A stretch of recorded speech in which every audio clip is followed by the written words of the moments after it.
শুধু জেগে আছে এমন ব্যক্তি যার ভিতরে আল্লাহর ভয় আছে, যার ভিতরে আল্লাহর ভয় আছে, আল্লাহর কবরের ভয় আছে, মৃত্যুর ভয় আছে, হাসরের মাঠের ভয় আছে, কবরের আযাবের ভয় আছে। ওই বান্দা একমাত্র সজাগ, শুধু সজাগ নয়, আল্লাহর কুদরতির পায়ে সেজদা করে। কথা ঠিক কিনা? সব যুবক যুবতী ঘুমায়া যান, বুড়া বুড়া দাদা চাচা জ্যাঠারা তারা ঘুম থেকে সজাগ হয়ে যা। আস্তে আস্তে ঠান্ডা পানি দিয়া উজু করে।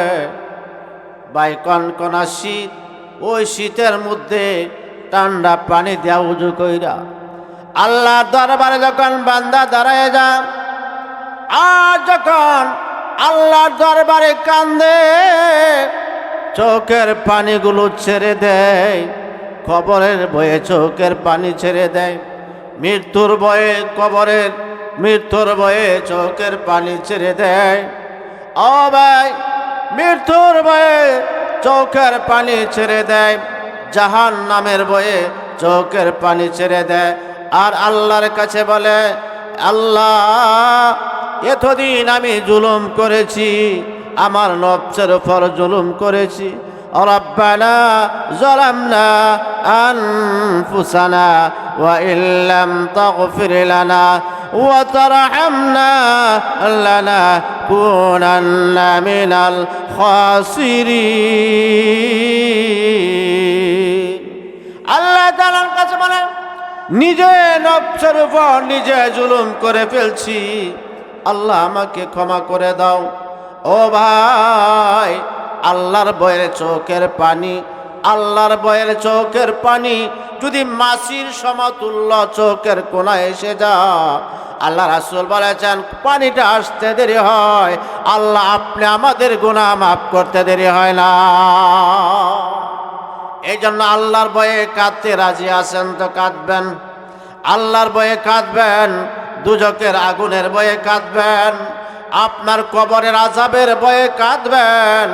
কাঁদতে কাঁদতে আপনার চোখ যখন নরম হবে, আল্লাহর ভয়ে চোখের এক ফোঁটা পানি চলে আসবে। ওই এক ফোঁটা পানি আল্লাহর কাছে অনেক দামি। বলেন সুবহানাল্লাহ। আল্লাহ রাসূল বলেন, পৃথিবীতে দুই ফোঁটার সবচেয়ে দামি এক নম্বর হয়েছে যারা শহীদ দ্বীনের রাস্তার জন্য, আল্লাহর রাস্তা যারা জীবন দিতে যাইয়া রক্ত বের হয়েছে, সে রক্তের ফোঁটাটা আল্লাহর কাছে খুব দামি। আর একজন হয়েছে যারা আল্লাহর ভয়ে কাঁদে, দুজকের ভয়ে কাঁদে, তাদের কোণার থেকে চোখের কোণার থেকে যদি এক ফোঁটা পানি এসে যা, ওই এক ফোঁটা পানি আল্লাহর কাছে সবচেয়ে প্রিয়। বলেন সুবহানাল্লাহ। আপনি জাহান্নাম আল্লাহ বানাইছেন, জাহান্নাম এত দাও দাও আগুন জ্বলবে। সারা পৃথিবীর পানি যদি জাহান্নামে দেওয়া হয়, সারা পৃথিবীর পানি, নদী খাল বিল সাগরের পানি যদি জাহান্নামের আগুনে দেওয়া হয়, দেখবেন জাহান্নামের আগুন একটুও কমবে না। আর যদি আল্লাহর ভয়ের চোখের পানিটা জাহান্নামে দেওয়া হয়, সাথে সাথে চোখের পানির কারণে জাহান্নামের আগুন নিভে যা। বলেন সুবহানাল্লাহ। তাই চোখের পানির দাম আছে না নাই? আরো বলেন আছে না নাই? এই জন্য ভাই বেশি বেশি করে আল্লাহর কাছে কাঁদতে রাজি আছেন তো ইনশাআল্লাহ? কাঁদবেন। আর একটা রাগ হয়েছে, আওয়াজের মধ্যে দুইটা আওয়াজ সবচেয়ে উত্তম। এক নম্বর আওয়াজ হয়েছে কোরআন তেলাওয়াতের আওয়াজ, আর একটা আওয়াজ হয়েছে শেষ রজনীর ভিতরে আপনার আমাদের ঘরে যে মুরুগটা ডাক দেয়, ওই মুরুগের আওয়াজ। কি আওয়াজ? এক হলো কোরআন তেলাওয়াতের আওয়াজ, আর একটা হলো মুরুগে ডাক দেয়, মুরুগের আওয়াজ। আপনার ঘরে মনে করেন কিছুক্ষণ পরে মুরুগে ডাক দেওয়া শুরু করবে, লিখবে কি না? কিছুক্ষণ পরে দেখবেন মুরুগে ডাকতেছে, তার ভাষা সে বলতেছে, বল সুবহুম কুদ্দুসুন, অর্থাৎ সে প্রশংসা করে কার? আল্লাহ তাআলা বলেন সুবহানাল্লাযী আসরা বিআবদিহি লাইলাম মিনাল মাসজিদিল হারাম ইলাল মাসজিদিল আকসা। এটা হলো রজব মাস, রজবের চাঁদ চলছে। আল্লাহ রজব চাঁদের মধ্যে আমাদেরকে দোয়া শিক্ষা দিয়েছেন। আল্লাহ রাসূল সাল্লাল্লাহু আলাইহি সাল্লাম দোয়াটা আমাদের শিক্ষা দিয়েছেন, আল্লাহুম্মা বারিক লানা ফি রাজাব ওয়া শাবান ওয়া বাল্লাগনা রমাদান। হে আল্লাহর কাছে আপনাকে আল্লাহ এই রজব এবং শাবান মাসের বরকত আমাকে দান করো এবং আমাকে রমজান মাস পাওয়ার পর্যন্ত আমার হায়াত বাড়াইয়া দাও। দোয়াটা করবেন যে রজব এবং শাবানের বরকত আমাকে দাও।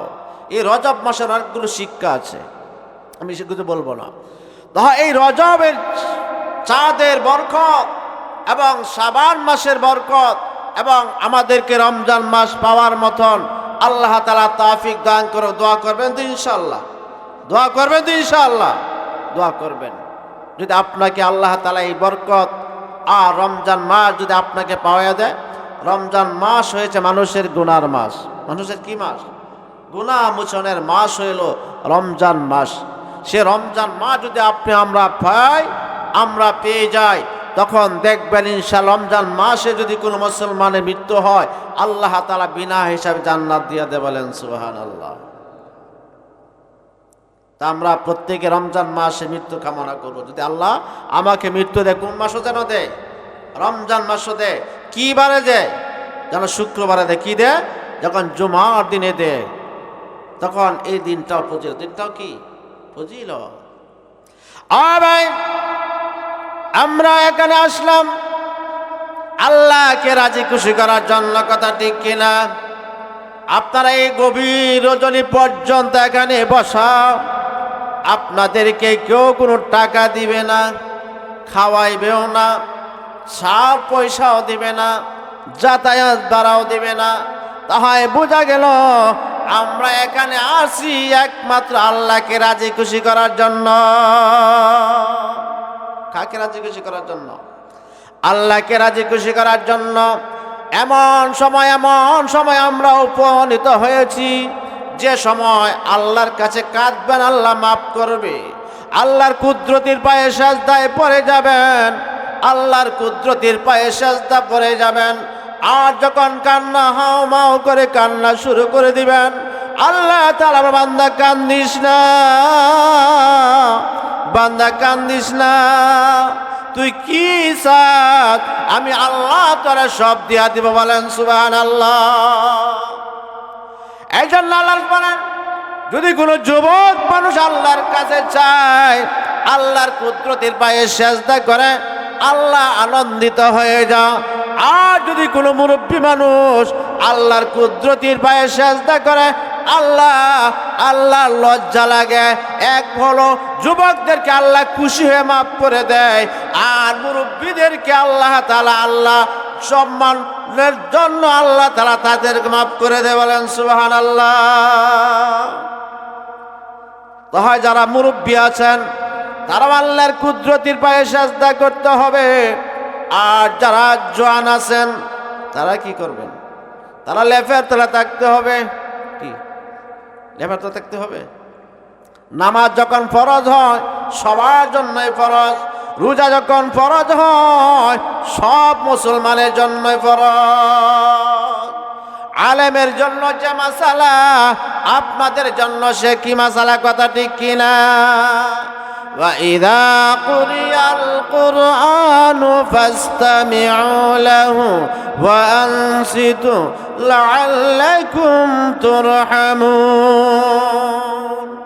যেখানে কোরআনের কথা হয়, কোরআন তেলাওয়াত করা হয়, কোরআনের তাফসীর হয়, তোমরা সেখানে একদম চুপ করো, চুপ হয়ে বসে থাকো। এবং তোমরা কান পেতে শুনো। তুমি চুপ করে বসবা আর কান পেতে শুনবা, আমি আল্লাহ তাআলা উভয় পক্ষে রহমত বর্ষিত করব। বলেন সুবহানাল্লাহ। লাআল্লাকুম তুরহামুন। আমিও যেমন বলতে পাইতেছি আপনারা শুনতেছেন, আপনারা পাইতেছেন। কথা বুঝেন না? আমি যা বলতেছি, যা পাবো, আপনারা যারা শুনবেন তারাও কি পাবেন, তারাও কি পাবেন। এই জন্য ভাই, আল্লাহ যতদিন পর্যন্ত আমাদেরকে হায়াত দিয়েছেন, আমরা যতদিন পর্যন্ত আল্লাহ আমাদেরকে হায়াত দিয়েছেন, এতদিন পর্যন্ত আল্লাহর কুদরতের পায়ে সেজদা করব। করবেন তো ইনশাআল্লাহ? করবেন তো ইনশাআল্লাহ? আল্লাহর কুদরতের পায়ে সেজদা করবেন, নিজের গুনাহগুলো আল্লাহর কাছে স্মরণ করবেন, নিজের অন্যায়গুলো আল্লাহর কাছে স্মরণ করবেন, অনুতপ্ত হয়ে যাবেন, আল্লাহ তাআলার কাছে মাপ চাইবেন, আল্লাহ তাআলা আপনাকে সাথে সাথে মাফ করে দিবেন। বলেন সুবহানাল্লাহ। আল্লাহ সাথে সাথে মাফ করে দিবেন। কারণ আমরা তো মাফের আশায় আছি, আমরা তো মাফের আশায় আছি। আমরা যে নামাজ পড়ি, সে নামাজ দিয়া জান্নাতে যেতে পারবো কিনা সন্দেহ আছে। যে রোজা রাখছি, সে রোজা দিয়ে আমরা জান্নাতে যেতে পারবো কিনা সন্দেহ আছে, আছে না নাই? আমরা যে দান সৎকার করি, এটা দিয়ে যাইতে পারবো কিনা সন্দেহ আছে। আমরা যেভাবে চলি, সেভাবে জান্নাত পাবো কিনা সন্দেহ আছে। আমরা একটা আশা আছে, একটা ভরসা আছে, যে আল্লাহর কাছে মাপ চাইলে আল্লাহ মাফ করবে। আল্লাহকে মাপ চাইলে কে মাফ করবে? আল্লাহ মাফ করবে। লা তাকুনতু মির রাহমাতিল্লাহ ইন্নাল্লাহা ইয়াগফিরুয যুনুবা জামিআ ইন্নাহু হুয়াল গফুরুর রহিম।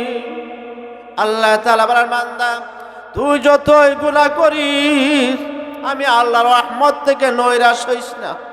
কে বলছে? আর জোরে বলেন, কে বলছে? আপনার গুনাহ পাহাড় পরিমাণ গুনাহ হয়ে গেছে, আল্লাহর রহমত থেকে নৈরাশ হয়ে যায়েন না। আপনার সাগরের প্রাণ নেই, গুনাহ হয়ে গেছে, আপনি আল্লাহর কাছে একবারে নৈরাশ হয়ে যায়েন না। এইটা বলেন না আল্লাহ আমারে মাফ করবেন না, এই কথাটা বলেন না আল্লাহ আমাকে ক্ষমা করবে না। আপনি আল্লাহর কাছে আশাবাদী থাকবেন, আল্লাহ অবশ্যই আমাকে ক্ষমা করতে পারেন, অবশ্যই আল্লাহ আমাকে ক্ষমা করবেন। আল্লাহ এইটা জানিয়ে দিয়েছেন, লা তাকনাতু মির রাহমাতিল্লাহ, আমার রহমত থেকে তোমরা নৈরাশ হয়ে যাও না, আমার রহমত থেকে তোমরা কখনো নৈরাশ হয়ে যাও না। লা তাকনাতু মির রাহমাতিল্লাহ ইন্নাল্লাহা ইয়াগফিরুয যুনুবা জামিআ ইন্নাহু হুয়াল গফুরুর রহিম।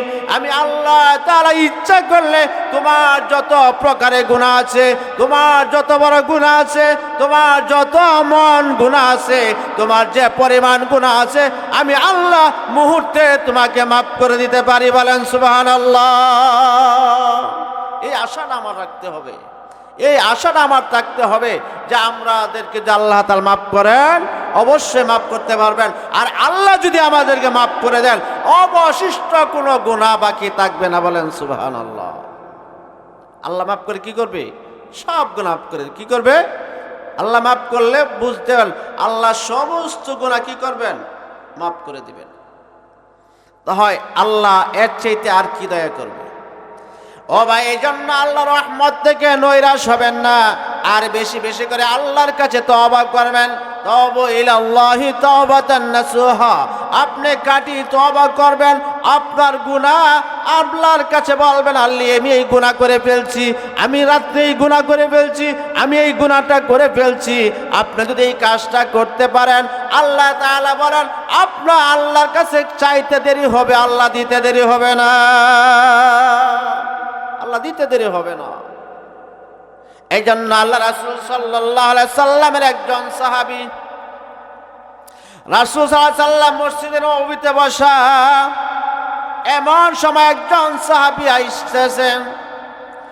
অন্য সাহাবীদের বলেন, সাহাবীরা তোমরা যদি জান্নাতি ব্যক্তি দেখতে যাও, ওই যে সাহাবী আসতেছে, ওই সাহাবীর চেহারার দিকে তাকাও, সে হলো জান্নাতি। বলেন সুবহানাল্লাহ। কি বলছে? রাসূল সাল্লাল্লাহু আলাইহি সাল্লাম বলছে, তোমরা যদি জান্নাতি মানুষের চেহারা দেখতে চাও, এই যে সাহাবী আসছে তার চেহারার দিকে তাকাও। বলেন সুবহানাল্লাহ। এবার একজন সাহাবীরাও লক্ষ্য করলো, ওই সাহাবী আসলো, আয়েশা বসলো, আবার চলে গেল, আবার পরদিন আসলো, আসতেছে, আবার রাসূল একই বাক্য বললেন, ও সাহাবীরা, তোমরা যদি কোনো জান্নাতি ব্যক্তির চেহারা দেখতে চাও, এই সাহাবীর চেহারার দিকে তাকাও, এ হলো জান্নাতির চেহারা। আবার সাহাবীরা খেয়াল করলো, গতকাল যে ব্যক্তিরা আসছে আজকাল সে ব্যক্তিরা এসে গেছে। বলেন সুবহানাল্লাহ। আজকে ওই ব্যক্তিরাই আসছে, তাই একদিন দুই দিন হয়ে গেছে। এবার তৃতীয় দিন রাসূল সাল্লাল্লাহু আলাইহি সাল্লাম আবার বললেন, সাহাবীরা দেখো, আজকে ওই সাহাবীরা, যে তোমরা যদি জান্নাতি ব্যক্তি দেখতে চাও, ওই যে সাহাবী আসতেছে তার চেহারার দিকে তাকাও। সাহাবীরা লক্ষ্য করলেন, গতকাল এর আগের দিন যে সাহাবীর কথা বলা হয়েছে আসছে, আজকাও সে সাহাবী আসছে। বলেন সুবহানাল্লাহ। 3 দিন হয়ে গেছে। রাসূল সাল্লাল্লাহু আলাইহি সাল্লামের কথা কি মিথ্যা? কি মিথ্যা? রাসূল সাল্লাল্লাহু আলাইহি সাল্লাম যত 63 বছর বয়স, এই 63 বছর বয়সে কোনোদিন মিথ্যা কথা বলে নাই, কোনো অন্যায় কাজ করে নাই, কোন ফলের হক নষ্ট করে নাই, আমানত খেয়ানত করে নাই, মুনাফিকের আলামত নাই। অর্থাৎ সবচেয়ে নিষ্পাপ ব্যক্তি হয়েছেন আমাদের নবী মুহাম্মদুর রাসূলুল্লাহ সাল্লাল্লাহু আলাইহি সাল্লাম। বলেন সুবহানাল্লাহ। এই পবিত্র জবান থেকে আসছে যে উনি সাহাবীরা জান্নাতি। আরেকজন সাহাবী বললেন, এই সাহাবীর আমলটা কি, সে আমলটা দেখি, সে আমলটা যদি হয় আমি সে আমল করব। বলেন সুবহানাল্লাহ। এই আমল করব। আর আমরা হইলে কইলাম, ও যে এর দাম বেশি, আমরার দাম কি কম। কিন্তু ওই ব্যক্তি কি এই জান্নাতি হয়েছে, এটা কি টাকা দিয়া, কি ক্ষমতা দিয়া, কি দিয়া? আমল দিয়া। কি দিয়া? আমল দিয়া। একজন সাহাবী বললেন, ও ভাই সাহাবী, আমি তো তোমার পিছে পিছে চললাম, বাসার পাশে যাই বললেন, আমি তোমার মেহমান হইতে চাই, তুমি মেহমানদারি করবে? আবার বল, ঠিক আছে মেহমান হও। এবার এই ব্যক্তি সাহাবী মেহমান হলেন। মেহমান হওয়ার পরে রাত্রেবেলা যা আমল করলেন ওই সাহাবী তাই আমল করলেন। অর্থাৎ প্রতিদিন যা আমল হয় সেই সাহাবী সে আমলই করেন। আবার পরদিনে আমল হয়, একই আমল করেন। এবার 1 দিন 2 দিন 3 দিন পরীক্ষা করার পর ওই সাহাবী ডাক দিয়ে বলেন, সাহাবী বলো তোমার গোপনে কি আমল করো, কেন? রাসূল সাল্লাল্লাহু আলাইহি সাল্লাম 1 দিন না 2 দিন না 3 দিন বলছে তুমি জান্নাতি। বলেন সুবহানাল্লাহ। তুমি আমাকে জান্নাতি বলছে, তুমি কি আমলটা করো, এই আমলটা আমাকে একটু শিক্ষা দাও।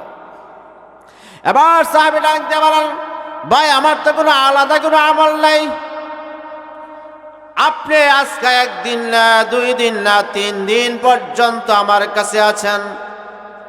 এই 3 দিন আমি যা আমল করেছি আপনিও তো আমল করেছেন। আপনি প্রতিদিন যে আমল করেন আমিও সে আমল করি। সাহাবী বলেন, না, অবশ্যই আপনার একটা গোপন আমল আছে, গোপন আমলটা আমাকে একটু শিক্ষা দেন। বলেন, না, আমার কোনো গোপন কোনো আমল নাই। তো আমার একটা আমল আছে, আমি যখন রাত্রে ঘুমাইতে যাই আমি আল্লাহর কাছে বলি, আল্লাহ আমার চাইতে নিকৃষ্ট ব্যক্তি আর কেউ নাই। আমি যখন ঘুমাইতে চাই তখন আমি বলি যে আমার চাইতে আর নিকৃষ্ট ব্যক্তি কেউ নাই। আর আমি আল্লাহর কাছে বলি, আল্লাহ দুনিয়াতে আমার যতদূর কেউ কষ্ট দিয়া থাকে আমি তাকে মাফ করে দিলাম, আমাকে যদি কষ্ট দিয়া থাকে আঘাত দিয়া তাকে মাফ করে দিলাম। আমি 2টা আমল যে পর্যন্ত না করি সে পর্যন্ত আমি ঘুমাই না। আর আমাদের চিন্তাটা হলো রাত্রে ঘুমানোর সময় চিন্তা করি সকালবেলা কাকে ঠকানো যাইব, সকালবেলা যায় কার কাছ থেকে টাকা হাওলাতে আর দিব না। সকালবেলা পর চিন্তা উঠে কার মাথায় আঘাত করব, কার জমির লাইল ঠেলবো, আইল কাটবো, কার ক্ষতি করতে পারবো, এটা হলো আমাদের চিন্তা। নামাজের সময় হলে নামাজ পড়ি, আবার শোয়ার সময় চিন্তা করি, কথা ঠিক কিনা? তো আমরা যদি মুসলমান হই আমাদের প্রথম চিন্তা করতে হবে আমি হলাম সবচেয়ে ছোট, আমার মতন নিকৃষ্ট, আমার মতন পাপী কেউ নাই, আমি সবাই আমার চাইতে ভালো। আর আমাকে যদি কেউ কষ্ট দিয়া থাকে, আঘাত দিয়া থাকে, আমি তাকে ক্ষমা করে দিব। আপনি আমলটি করবেন, আল্লাহ তাআলা আপনাকেও জান্নাতে নসিব করবেন। বলেন সুবহানাল্লাহ।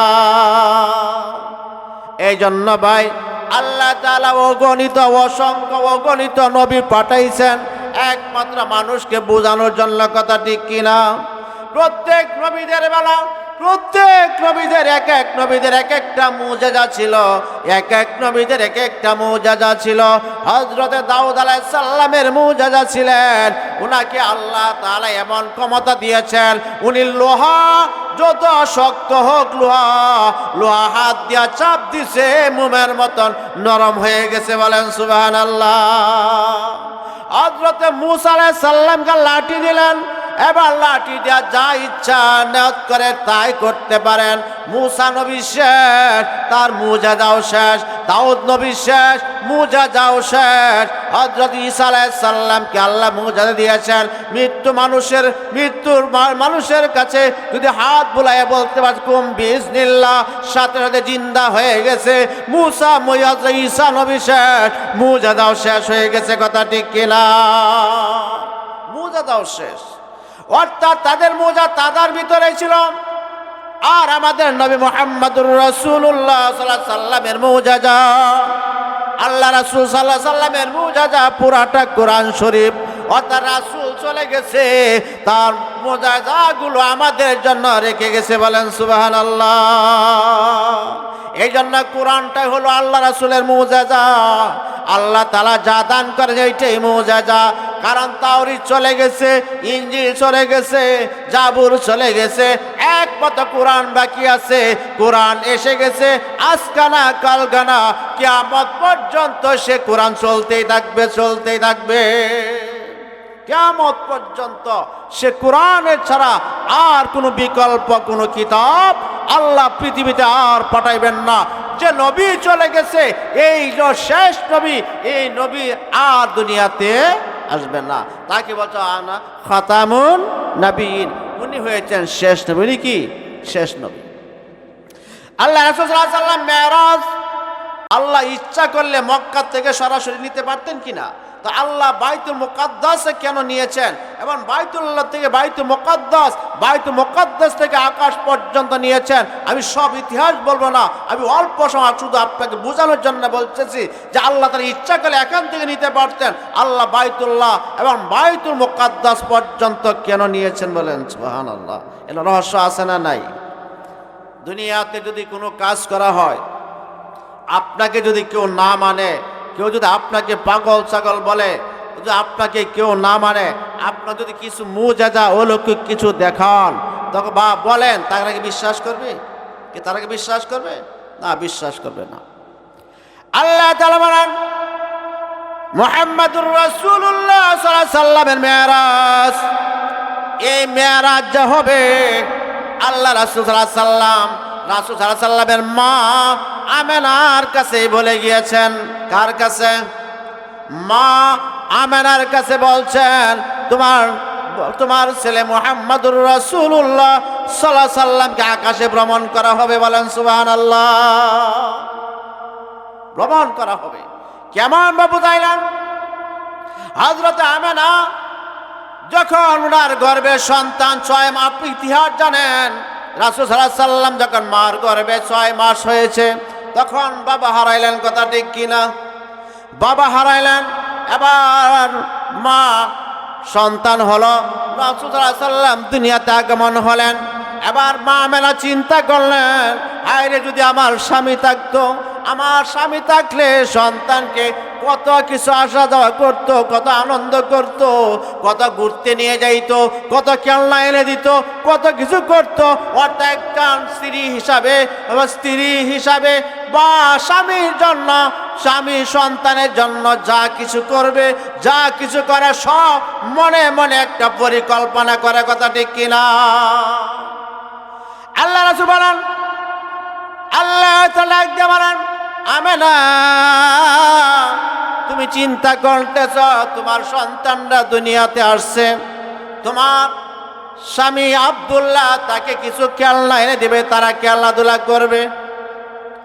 ও আমেনা, আমি মুহাম্মদুর রাসূলুল্লাহ সাল্লাল্লাহু আলাইহি সাল্লামকে দুনিয়ার খেলনা দিয়া খেলনা করুক, আমি আল্লাহ চাই না, আমি আল্লাহ চাই না। আমি আল্লাহ তাআলা মুহাম্মদুর জন্য আমি আকাশে আগেই খেলনার ব্যবস্থা করে রাখছি। বলেন সুবহানাল্লাহ। আমি আকাশ খেলবে খেলনার ব্যবস্থা করে রাখছি। মা আমেনা ডাক দিয়া বলেন, মা চিন্তা করেন কিভাবে আকাশে ব্যবস্থা করে রাখছে। আল্লাহ তাআলা আমেনাকে বললেন আকাশে রাখছি। আমেনার বিশ্বাস হয় না, কিভাবে রাখছে। হযরতে আমেনা ডাক দিয়া বলেন, যখন মুহাম্মদ ছোট মানুষ বিছানার মধ্যে শুয়ে আছে, হাত পা লড়াইতেছে, তার হাতের সাথে পায়ের সাথে যখন লড়ালড়ি করছে, আকাশের চন্দ্র আকাশের তারকাগুলো তার হাতের সাথে খেলনা করতেছে। বলেন সুবহানাল্লাহ। উনি হাত পা লড়া, আর রাসূল সাল্লাল্লাহু আলাইহি সাল্লামের হাত পার সাথে সাথে আকাশের যত চন্দ্র সূর্য আছে, যত তারকা আছে, সব কিছু খেলতেছে। বলেন সুবহানাল্লাহ। আল্লাহ ডাক দেয়া আমেনা, দেখো এই খেলনাগুলো আমি মুহাম্মাদের জন্য রেখে দিয়েছি। আমার বন্ধু দুনিয়ার খেলনা দিয়ে খেলবে, এটা আমি আল্লাহ কখনো সহ্য করতে পারবো না। তুমি বলছো তোমার সন্তানকে নিয়ে তোমার বাবা থাকলে ঘোরাফেরা করতো। ও আমেনা, জেনে রাখো, তোমার বাবা, তার দুধে বাবা থাকতো, তার বাবা ঘুরলে অত পাহাড়ে যাইতো, অত সাগরের কাছে যাইতো, অত এই বাসা যাইতো, ওই বাসা যায় ঘোরাঘুরি করতো, বিকাল হলে হাঁটাচলা করতো। আমি আল্লাহ তাআলা মুহাম্মদুর রাসূলুল্লাহ সাল্লাল্লাহু আলাইহি সাল্লামের জন্য এইগুলা দেখার জন্য আমি আল্লাহ বানাই নাই। আমি আল্লাহ তাকে ঘোরানোর জন্য বানাই নাই। আমি আল্লাহ ও বড় অলৌকিক জিনিস রেখে দিয়েছি যারা মানুষে দেখে না, ফেরেশতাও দেখে না। আমি আল্লাহ তাআলা মুহাম্মদুর রাসূলুল্লাহ সাল্লাল্লাহু আলাইহি সাল্লামকে সে আকাশে ভ্রমণ করাইব। বলেন সুবহানাল্লাহ। সে আকাশে ভ্রমণ করাইব। আল্লাহ রাসূল সাল্লাল্লাহু আলাইহি সাল্লাম আমেনাকে সান্ত্বনা দিলেন। কারে সান্ত্বনা দিলেন? আল্লাহ তাআলা সুবহানাল্লাযী আসরা বিআবদিহি লাইলাম মিনাল মাসজিদিল হারাম ইলাল মাসজিদিল আকসা। আল্লাহ তাআলা বলেন মুহাম্মদুর রাসূলুল্লাহ সাল্লাল্লাহু আলাইহি সাল্লামকে মসজিদে হারাম থেকে, বাইতুল্লাহ থেকে মসজিদে আকসা পর্যন্ত আমি নিয়েছি, আর তার চতুর্দিকে আমি আল্লাহ রহমত দিয়া ভর্তি করে রেখেছি। বলেন সুবহানাল্লাহ। এটাকে বলা হয় ইসরা। কি বলা হয়? ইসরা। ও ভাই, শুধু তা মুহাম্মদুর রাসূলুল্লাহ সাল্লাল্লাহু আলাইহি সাল্লামের জন্য শেষ হয় না, অর্থাৎ রাসূল যা করেছেন সব উম্মতের জন্য করেছেন। আল্লাহ রাসূল সাল্লাল্লাহু আলাইহি সাল্লাম মসজিদে হারাম থেকে মসজিদ আকসা পর্যন্ত ভ্রমণটা ছিল রহমত এবং বরকতে ভর্তি। আজ থেকে একজন মুসলমান, একজন মুমিন বান্দা ঘর থেকে উযু করে যখন মসজিদের মধ্যে আসে, ঘর থেকে উযু করে যখন হেঁটে হেঁটে, পায়ে হেঁটে হেঁটে যখন মসজিদের ভিতরে আয়েশা ঢুকে, আল্লাহ রাসূল সাল্লাল্লাহু আলাইহি সাল্লাম বলেছেন ওই বান্দার জন্য এটা মেরাজ স্বরূপ। বলেন সুবহানাল্লাহ। এইটাই মেরাজ স্বরূপ। কারণ প্রতি কদমে নেকি আছে না নাই? জুড়ে বলেন নেকি আছে না নাই? প্রতি কদমে একটা করে নেকি আছে, একটা করে গুনাহ মাফ করবে, একটা করে দরজা বুলন্দ করবে আল্লাহ। কত কে করবে? আল্লাহ তাআলা বুলন্দ করবে। এই জন্য আসরা বিআবদিহি লাইলাম মিনাল মাসজিদিল হারাম ইলাল মাসজিদিল আকসা। আর এটি এমন সময় হয়েছে যে সময়ের ভিতরে রাসূল সাল্লাল্লাহু আলাইহি সাল্লামের উপর শুধু নির্যাতন আর নির্যাতন। এই রজব চাঁদের ভিতরে রাসূল সাল্লাল্লাহু আলাইহি সাল্লামের যিনি ঘর থেকে যিনি সহযোগিতা করতেন, হযরতে কাদরাতুল কুবরা রাদিয়াল্লাহু তাআলা আনহা ইন্তেকাল হয়েছে। আজ রাষ্ট্রীয়ভাবে তাকে গাইড দিতেন, যাকে সহযোগিতা করতেন রাসূলের চাচা আবু তালেব, সেও এই রজবের সাথে ইন্তেকাল হয়েছে। এই দুইটা দুঃখ একসাথে হয়ে গেছে। আল্লাহ রাসূল সাল্লাল্লাহু আলাইহি সাল্লাম এত নির্যাতিত হয়েছেন, কাফেররা যেদিকেই যা পাগল বলে, মানুষ তুতু নিক্ষেপ করে, মানুষের পাথর নিক্ষেপ করে, কুকুরগুলো লেলাইয়া দেয়, কুকুর কামড় দেয় না। বলেন না না, আমরা কামড়াইতে পারবো না, কারণ আপনার যে নবী ওই কাফেররা চিনে না, কাফেররা চিনে না। আপনি যে নবী, আমরা কামড়াইতে পারবো না। কে বলতেছে? কুকুরে বলতেছে। এবার রাসূল সাল্লাল্লাহু আলাইহি সাল্লাম এত বিপদে পড়লেন, কোনোই নাই। আল্লাহ তাআলা মুহাম্মদ, আমি তোমাকে এই আকাশের মধ্যে নিয়ে আসব, আমি আল্লাহর সাথে তোমার দিদার করতে হবে। কার সাথে দিদার করবেন? আল্লাহর সাথে দিদার করবেন। আল্লাহ ইচ্ছা করলে তো এখানে আসতে পারতেন, কথা ঠিক কিনা? মুহাম্মাদুর রাসূলুল্লাহ সাল্লাল্লাহু আলাইহি সাল্লাম মসজিদে হারাম থেকে মসজিদে আকসা, সে জমিন দিয়া যখন ভ্রমণ করে, তখন সাক্ষীর দরকার আছে। ওই সিরিয়া থেকে কিছু মক্কার কাফেলারা, যারা নাকি ব্যবসা করে, বাণিজ্যের দল, তারা আসতেছে মক্কার দিকে। আর মুহাম্মাদুর রাসূলুল্লাহ সাল্লাল্লাহু আলাইহি সাল্লাম যায় বাইতুল মুকাদ্দাসের দিকে। রাস্তায় দেখা হয়, উনি সালাম দেয়, আর কাফেলারা বলে কে মুহাম্মদের আওয়াজ শুনলাম, কিন্তু মুহাম্মদকে তো দেখি না। আবার আরেক কাফেলা হয়, দেখে সালাম দেয়, কিন্তু তারাও বলে মুহাম্মদ আওয়াজ দেখলাম, কিন্তু মুহাম্মদকে তো দেখি না। বারবার চলে যায়, বারবার কাফেলার সাথে দেখা হয়, আর সালাম দেয়, বারবার সাক্ষাৎ হয়, আর সালাম দেয়। সবাই বলে মুহাম্মদের আওয়াজ শুনেছি, কিন্তু মুহাম্মদকে দেখি নাই। মুহাম্মদ কোথায় যায়? মুহাম্মদ কোথায় যায়? ওই দিক কোথায় যায়? আবার কাফেররা বলে এটা কাহার সাথে বলা যাবে না, কাহার সাথে বলা যাবে না, তার কাছে জাদু আছে, তার কাছে জাদু আছে, যদি বলি তা অনেক মানুষ জাদুগ্রস্ত হয়ে যাবে। এই কথা বলা যাবে না, এই কথা বলা যাবে না।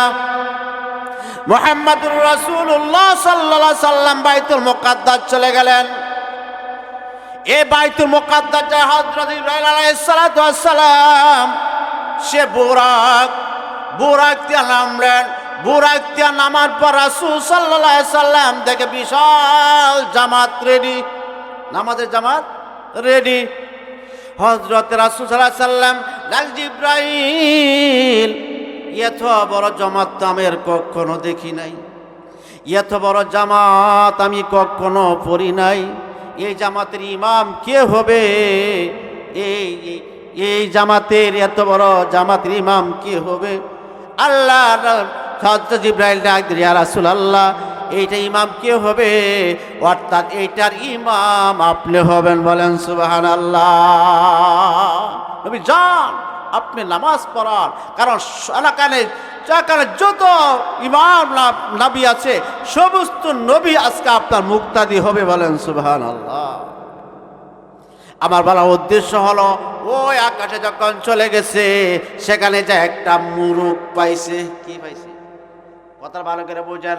আমি প্রথমে বলেছিলাম মুরগের আওয়াজটা খুব দামি, কারণ একটা মুরুগ পাইছে। আল্লাহ তাআলার হযরত মুহাম্মাদুর রাসূলুল্লাহ সাল্লাল্লাহু আলাইহি সাল্লাম ডাক দিলেন, জিবরাইল, এখানে মুরুগ কেন? এখানে মুরুগের কি কাজ?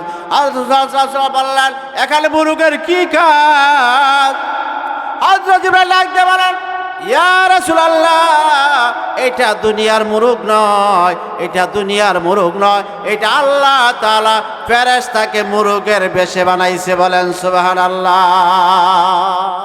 যখন আমি আল্লাহ তাআলা ওই আকাশে আইসে যাই, আমি বান্দাকে ডাকি, বান্দা তোরা উঠ, তোরা ঘুম থেকে সজাগ হ, আমি আল্লাহর কুদরতে সিজদা কর, আমি তোদের দোয়া কবুল করব, তোদেরকে মাফ করব, তোরা দাঁড়ায় যা, আমার কুদরতে সিজদা কর।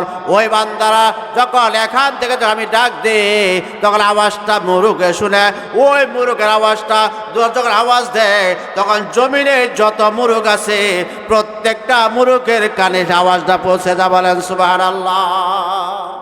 প্রত্যেকটা মুরুগের কানে এই আওয়াজটা চলে যায়, তখন আপনার কুটির মুরুগটা বলে খুর খুর খুর, কথা ঠিক কিনা? কিন্তু সে আওয়াজ জবাব দিছে সুবহুম কুদ্দুসুম, সুবহুম কুদ্দুসুন। আমরা তার আওয়াজ বুঝি না, তার আওয়াজের অর্থটা আমরা বুঝি না, শুধু তার আওয়াজটা যা দিচ্ছে এটাই আমরা বুঝি। ভাইরা আমার উদ্দেশ্য হলো আসরা বিআবদিহি লাইলাম মিনাল মাসজিদিল হারাম ইলাল মাসজিদিল আকসা। আল্লাহ তাআলা বলে আমি মসজিদে হারাম থেকে মসজিদে আকসা পর্যন্ত আমি ভ্রমণ করে আছি।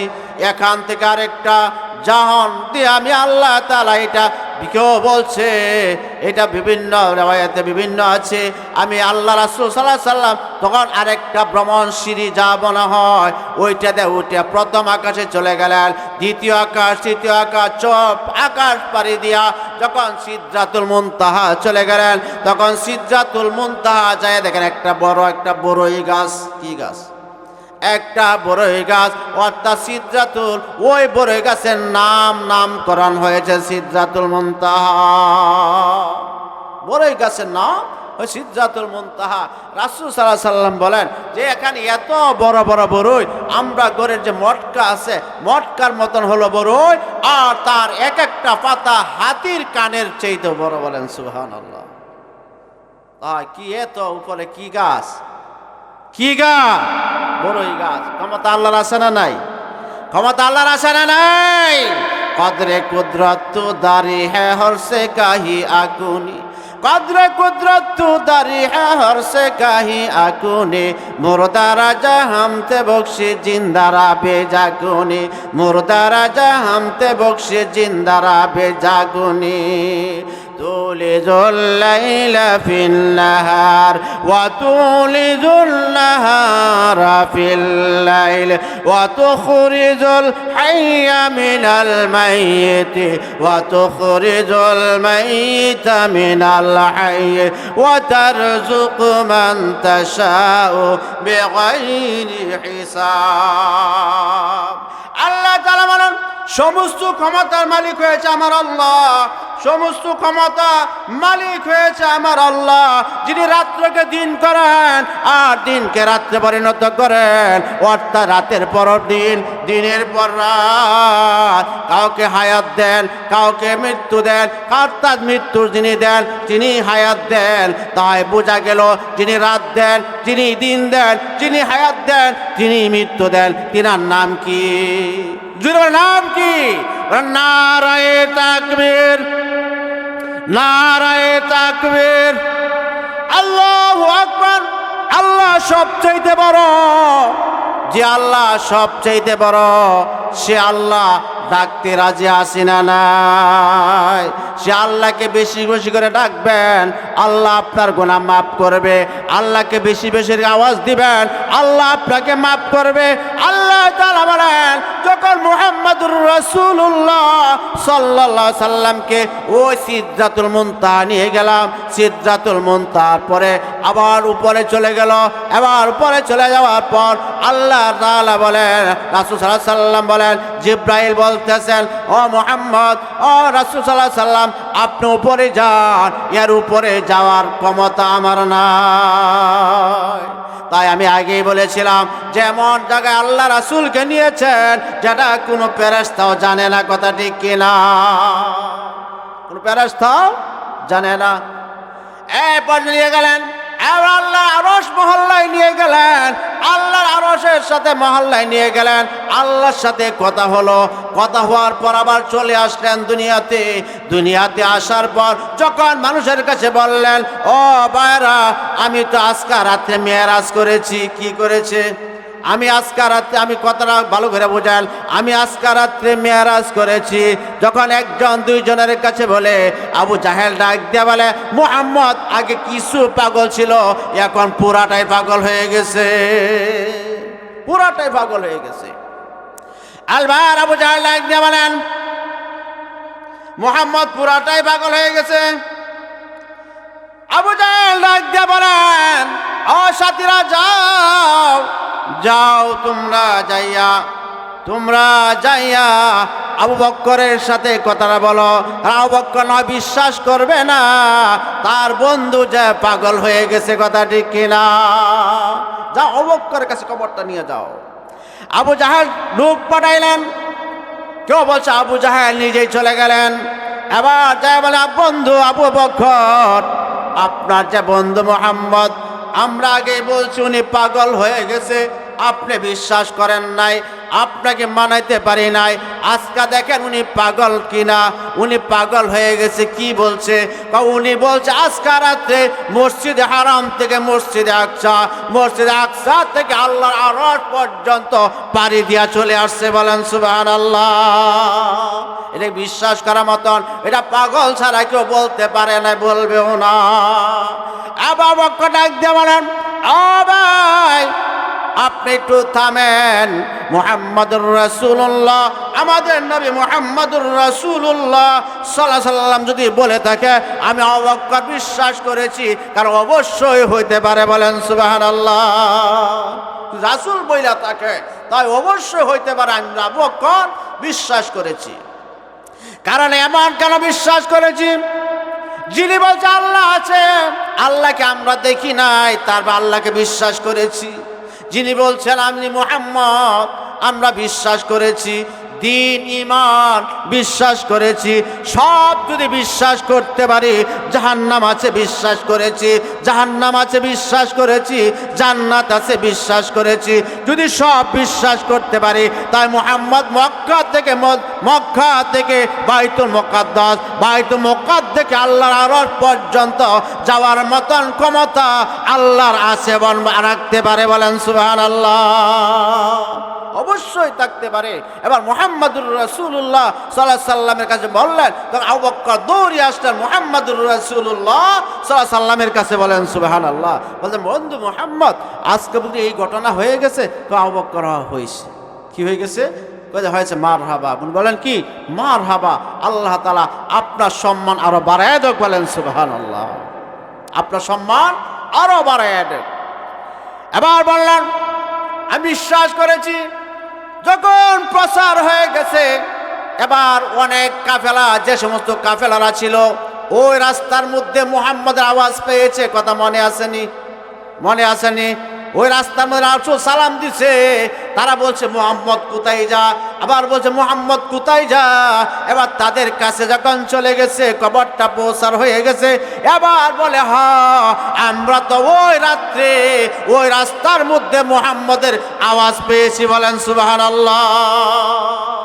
আমরা সে আওয়াজ পেয়েছি, মুহাম্মদের কথা, সুর, আওয়াজ, গলার আওয়াজ পেয়েছি। বলেন সুবহানাল্লাহ। ক্ষমতাটা কার? জুড়ে বলেন ক্ষমতা কার?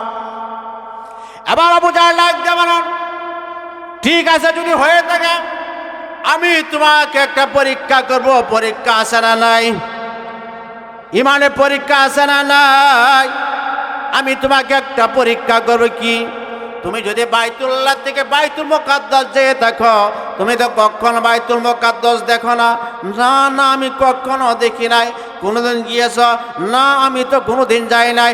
তাহলে তুমি আজকে বলো, সে বাইতুল মুকাদ্দাসের কয়টা দরজা আছে এবং কয়টা জানালা আছে?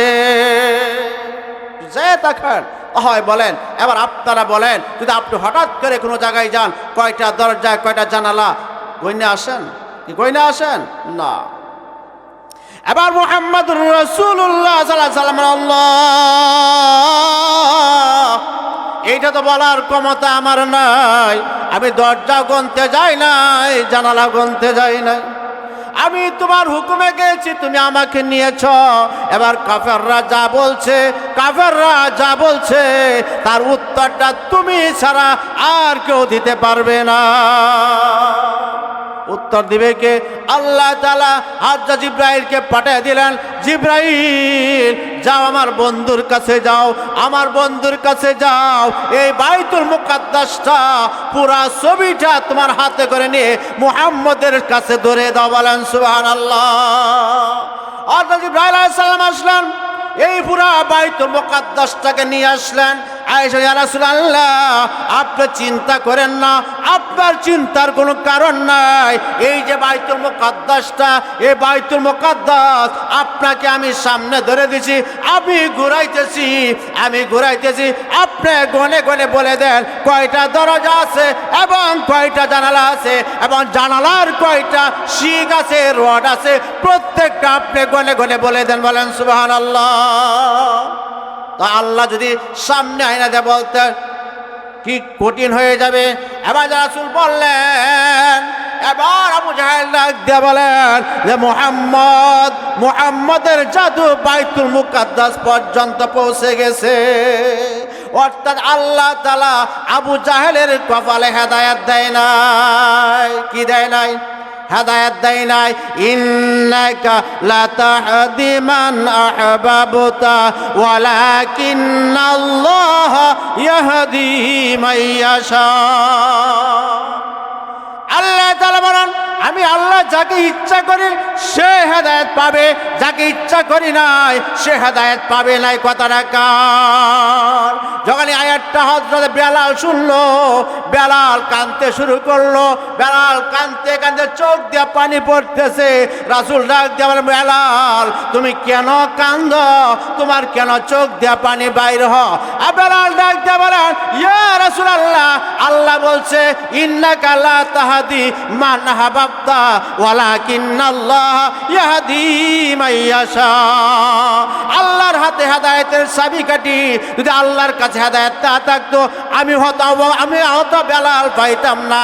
আমার চেহারা ভালো না, আমার বংশ ভালো না, আমি হলাম গোলাম, গরিব মানুষ, আমার কণ্ঠ ভালো না, হয়তো কেউ আমাকে হেদায়েত দিত না।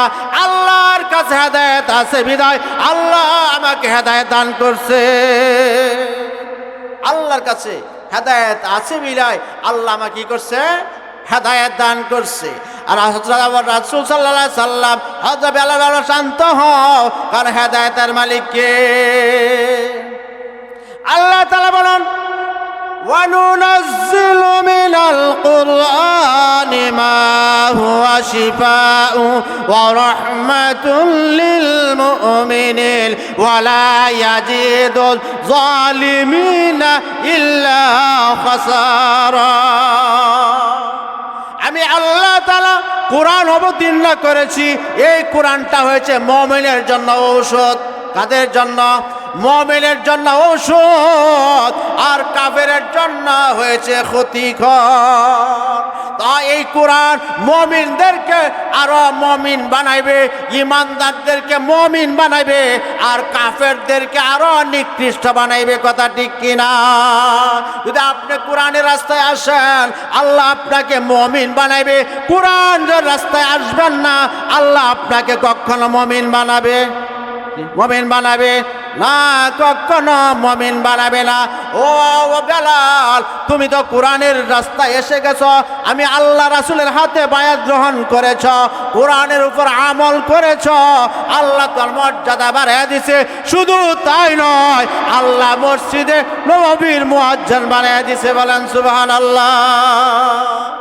মসজিদে নববীর একজন মুয়াজ্জিন, যিনি রাসূল হলো ইমাম, আর হযরত বেলাল হলো মুয়াজ্জিন। বলেন সুবহানাল্লাহ। বেলাল কি? মুয়াজ্জিন।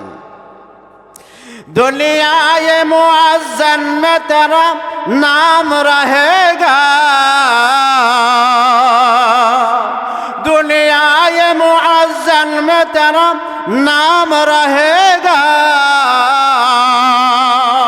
बेलाल तेरा नाम से इस्लाम रहेगा, बेलाल तेरा नाम से इस्लाम रहेगा। আল্লাহ রাসূল বলেন, বেলাল তুমি তো হলা মসজিদে নববীর একজন মুয়াজ্জিন। আল্লাহ সম্মান বাড়াইছে না কমাইছে? বাড়াইছে না কমাইছে? ইহুদির ভিতরে ইহুদিরা আইসা কিছু মুসলমানদেরকে ধোঁকা দিচ্ছে, কিছু মুসলমানকে ধোঁকা দিচ্ছে। বেলাল ছাড়া কি তোমাদের কাছে আর কোনো ভদ্রলোক নাই? এ গোলাম, আবার চেহারা ভালো না, তার দাঁত হলো এলোমেলো, তাকে আজান দাও, আজান কণ্ঠ ভালো না। তাছাড়া কি তোমাদের কাছে আর কোনো ভদ্রলোক নাই? সে আজান দেয়, আমাদের কাছে মোটেই ভালো লাগে না। একবার দুইবার বারবার যখন সমালোচনা হয়, কিছু মুসলমান রাসূলের দরবারে যায়, বলেন ইয়া রাসূলুল্লাহ, বেলাল যখন আজান দেয় তখন ইহুদিরা এই নাক চিৎকা, আমাদের কাছে ভালো লাগে না। আমাদের কাছে একজন মুয়াজ্জিন আছে যার কণ্ঠ ভালো, তাকে মুয়াজ্জিনের দায়িত্ব দিয়ে দেন, সে যদি আজান দেয় আমাদের কাছেও ভালো লাগবে, ইহুদিদের কাছেও ভালো লাগবে। কারণ কণ্ঠ ভালো, কি ভালো?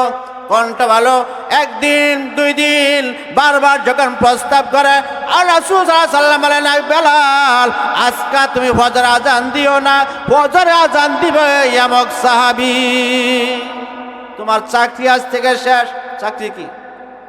তোমার চাকরি আজ থেকে শেষ। এবার চাকরি শেষ, রাত্রে কাঁদতে কাঁদতে বিছানায় চলে গেলেন, আল্লাহর কুদরতের ভাই সাজদায় পড়ে বলেন, আল্লাহ আজকে বাইতুল্লাহর এই মদিনা মসজিদের মুয়াজ্জিন থেকে বাদ পড়লাম, আমার চেহারা ভালো না, এই জন্যই চেহারা তো আমি বানাই নাই, তুমি বানিয়েছ। আমার দাঁত এলোমেলো, দাঁত তো আমি বানাই নাই, তুমি বানিয়েছ। আমার কণ্ঠ ভালো না, কণ্ঠ তো আমি বানাই নাই, তুমি বানিয়েছ। তাই তোমার কাছে বিচার দিলাম, তুমি ব্যবস্থা করে নাও। বিচার কার কাছে দিছে? আরো জোরে বলে, বিচার কার কাছে দিছে? আমরা বিচার দিলে কার কাছে দিব? আল্লাহর কাছে দিবেন। এবার বেলাল বিচার দিয়া রাত্রে শুয়ে আছে, সকালবেলা সুন্দর করে আজান দিছে, সকালবেলা মসজিদে নববীর সুন্দর আওয়াজে আজান হয়ে গেছে, মুসল্লিরা তালে তালে সব দোকান দৌড়িয়ে আসছে। এবার আইসা সবাই অপেক্ষা, কিন্তু এখনো বেলা উঠে না, এখনো বেলা উঠে না। এবার একজন আরেকজনে বলে, আজান কি আগে হয়ে গেছে? বলেন না, আজান তো আগে হয় না। আজান আগে হয়েছে না, আজান আগে হয় নাই। রাসূল চিন্তা করলে আজকে আজান আগে হয়ে গেছে না, আজান তো এখনো আগে হয় নাই। যখন বারবার বলা শুরু করলো, এমন আল্লাহর পক্ষ থেকে হযরত জিবরাইল আইসা বলে, ইয়া রাসূলুল্লাহ, আজকে আপনার মসজিদে নববী কি আজান হয় নাই? না, আজান তো হয়েছে। আজকে আরো ভালো সুরে ভালো কণ্ঠ দিয়ে আওয়াজ হয়েছে, আওয়াজ সুন্দর হয়েছে। এবার ডাক দিয়ে বলেন, না, আপনি যখন বেলা মসজিদে নববীতে আজান দেয়, বেলাল যখন আজান দেয়, আমার আকাশের রহমতের ফেরেশতারা সবাই বেলালের আজানের জবাব দেয়। বলেন সুবহানাল্লাহ। আজকে আজান দিছে, আমার আরশ পর্যন্ত আজান পৌঁছে নাই, ফেরেশতা পর্যন্ত আজানের আওয়াজ শুনে নাই। ও নবী, বেলাল কোথায়? বেলাল দিয়ে আজান দেওয়ার। বেলাল কোথায়? বেলাল দিয়ে আজান দেওয়ার। বেলাল যে পর্যন্ত ওই মসজিদে আজান না দিবে, এ পর্যন্ত সূর্য উদয় হবে না।